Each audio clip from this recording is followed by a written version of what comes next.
ফ্রিতে একটা উপদেশ দিই, শুনেন। জীবনে যত একা থাকবেন তত ভালো থাকবেন। এই ধরেন আপনি 10 জন মানুষের সাথে উঠা বসা করলেন, 10 জন মানুষের সাথে আপনি অনেক কথা বললেন, অনেক কিছু শেয়ার করলেন, কিন্তু দেখবেন একটা সময় ওই 10 জন মানুষই আপনার আড়ালে তারা 10 রকম কথা বলতেছে। হ্যাঁ, এটা সত্যি। একটু কিছু হলেই ওরা কিছু না কিছু বলবে, কারণ মানুষের স্বভাব এটা। আর এটা বাংলাদেশ, তাই না? আর আপনি যত একা থাকবেন, যত মানুষের সাথে কম মিশবেন, তত আপনার পিছনে কম বদনাম রটাবে তারা। বুঝতে পারছেন? এই ধরেন, কেন বলতেছি এগুলা? এই যে আপনি তাদের সাথে সবসময় শেয়ার করতেছেন, সব কিছু বলতেছেন, তারা কেন আপনার নামে বদনাম করবে?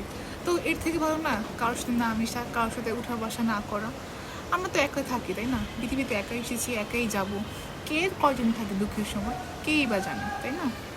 তাই আমি আপনাদের বলি, আমি যেটা এখন মানি,